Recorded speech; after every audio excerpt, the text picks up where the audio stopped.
আজকে বানাবো গরিবের ফ্রাইড রাইস। কিভাবে বানাই আমি গরিবের ফ্রাইড রাইস চলেন আপনাদের সাথে একটু শেয়ার করি। আসসালামু আলাইকুম, কি অবস্থা সবার, কেমন আছেন? আলহামদুলিল্লাহ, আপনাদের দোয়ায় আমি অনেক বেশি ভালো আছি। প্রথমে তো বলেই নিলাম যে আজকে গরিবের ফ্রাইড রাইস বানাবো, তো চলুন আপনাদেরকে একটু দেখাই আমি গরিবের ফ্রাইড রাইস কিভাবে বানিয়ে ফেলি। এখন শীতের সিজন, অনেক ধরনের সবজি পাওয়া যায়।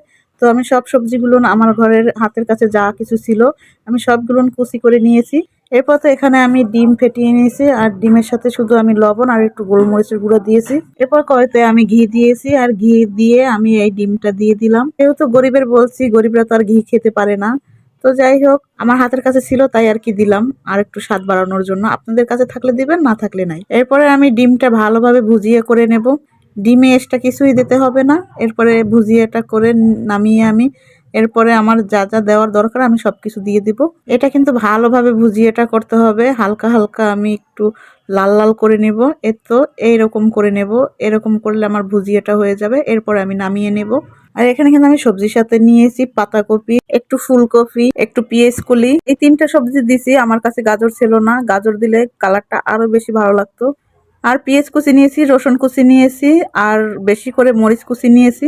যদিও মরিচ গুলানের ঝাল নাই, তারপর আমি অনেকটা পরিমাণের মরিচ কুচি নিয়েছি। এরপর কিন্তু এখানে আমি তেল আর ঘি ঘি দুইটা মিক্স করে দিয়ে দিলাম। এরপরে তো আমি পেঁয়াজ কুচি, মরিচ কুচি, রসুন কুচি সবগুলো দিয়ে ভালোভাবে এটাকে আমি নেড়ে নিব। এটা একটু যখন লাল লাল হয়ে যাবে এরপরে কিন্তু আমি এখানে সবজিগুলান দিয়ে দেব, যেগুলান আমি কুচি করে ধুয়ে ভালোভাবে রেখে দিয়েছি। এ সময় প্রায় বাড়িতে বাসি ভাত থাকবে, তো আপনারা চাইলে এরকম আপনারা বানিয়ে ছোট ছোট সোনামণিদেরকে দিতে পারেন, ওরা খেতে অনেক বেশি ভালোবাসবে। এমন কিছুই লাগে না, হাতের নাগালে যেগুলান থাকবে। আর এই সবজিগুলান তো আমাদের বাসায় সবসময়ই থাকে। এখানে কিন্তু আমি একটু সয়া সস দিয়ে দিয়েছি। এরপরে এটা আমি ভালোভাবে মিলিয়ে নিব।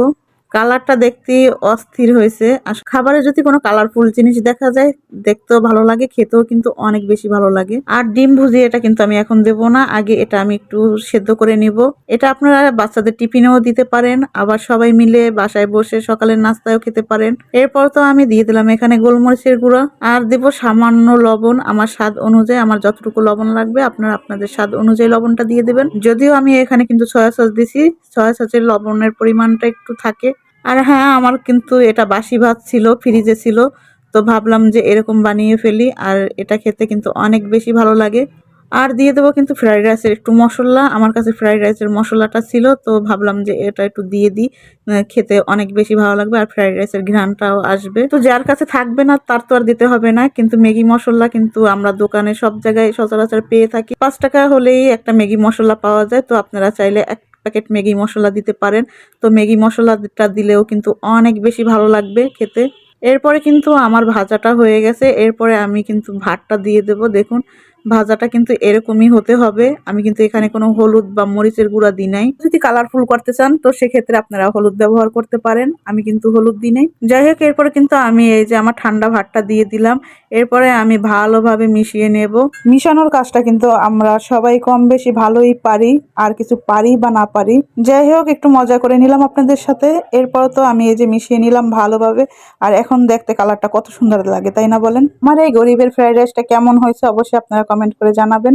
আর যদি ভালো লাগে লাইক কমেন্ট শেয়ার করে আমার পাশে থাকবেন। যাই হোক, এরপর তো আমি ডিমগুলো দিয়ে দিব। এখানে ডিমের পরিমাণটা কিন্তু আমি অনেকটা দিয়েছি, কারণ যেহেতু ফ্রাইড রাইস বানাবো গরিবের ফ্রাইড রাইস, গরিবের ফ্রাইড রাইস বলে কি সবকিছুই কি একটু কম কম দিতে হবে? তো যাই হোক, আমি ডিমের পরিমাণটা বেশি দিয়ে দিলাম। আপনারা চাইলে কম বেশি করে দিতে পারেন, আবার না দিলেও হবে, কোনো সমস্যা নাই। এতেই যে হবে এমন কোনো মাথার কিরা কেউ আপনাকে দিবে না। আপনার ভালো লাগলে দিবেন, ভালো না লাগলে নাও দিতে পারেন, শুধু সবজি দিয়েও হয়ে যাবে। যাই হোক, এরপরে কিন্তু আমি উপর থেকে আর একটু ফ্রাইড রাইসের মশলাটা দিয়ে তারপরে নেড়ে চেড়ে এতে উঠিয়ে নেব। আর এটা রান্না করতে কিন্তু বেশি একটা টাইম লাগে নাই।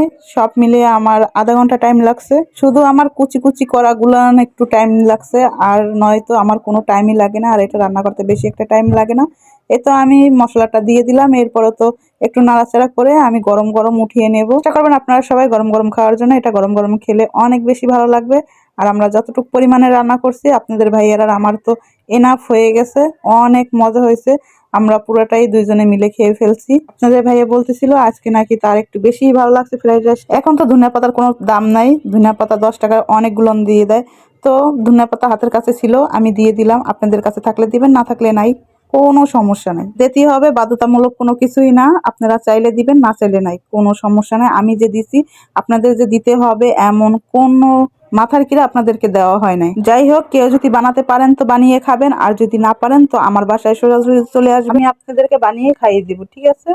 তো অযথা কেউ প্যারা নিবেন না, পারলে রান্না করবেন, না তো দিলাম, সরাসরি আমার বাসায় চলে আসবেন, আমি এরকম আপনাদেরকে গরিবের ফ্রাইড রাইস বানিয়ে খাইয়ে দেবো।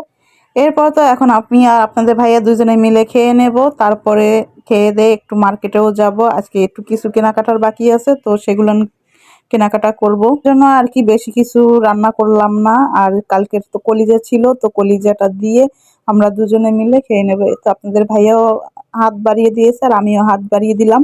এরপর তো এতো আপনাদের ভাইয়াকে একে বেড়ে দিচ্ছি, তারপরে আমি বেড়ে নেব। এরপরে তো এখানে একটু তরকারিও ছিল পাঙ্গাস মাছ দিয়ে, তারপরে আমি শালগম দিয়ে ঝোল রান্না করছি, ওটা খেলে খাবে, না খেলে নাই। তো যাই হোক, নিয়ে নিলাম গরম করে। আর এখানে তো আমি এই সাথে কলিজা নিয়ে নিলাম, আর কলিজা ভুনাটা তো খেতে অনেক বেশি ভালো হয়েছে। ওটা তো আমার আপলোড করাও হয়ে গেছে। আর এটা কিন্তু তার পরের দিন অনেকটা ভাত ছিল, তো কি করব, এর জন্য এই ফ্রাইড রাইস বানিয়ে ফেলছি। কারণ এমনিতে তো ঠান্ডা ভাত কেউ খেতে পারবো না, আর খাবেও না ঠান্ডার দিনে। তো ভাবলাম যে এরকম একটা যদি রেসিপি বানান যায়, সবাই হাসি মুখে খেতে পারবে। আর সবাই বলতে কি আপনাদের ভাইয়া আর আমি, আসলে আপনাদের ভাইয়া খেলে তো আমার অনেক বেশি ভালো লাগে। এরপর তো আমরা আবার কাঁচামরিচও নিয়ে নিছি। আপনারা বলতে পারেন যে কাঁচামরিচের পরিমাণ অনেক বেশি দিছি, ঝাল ঝাল হয়েছে, কিন্তু আসলে না, ঝাল ঝাল ছিল না। আর এখন শীতের সময় তো ঝাল একটা বেশি হয় না মরিচে, আর যতটুকু ঝাল আছে অতটুকু ঝাল খেতে আমাদের অনেক বেশি ভালো লাগে। তারপর তো কচকচ করে তো এক একটা নোকমা মুখে দিচ্ছি, আর একটু করে কাঁচামরিচ ভেঙে মুখে যখন দিই, যখন কচকচ আওয়াজটা আসে তখন আমার অনেক বেশি ভালো লাগে।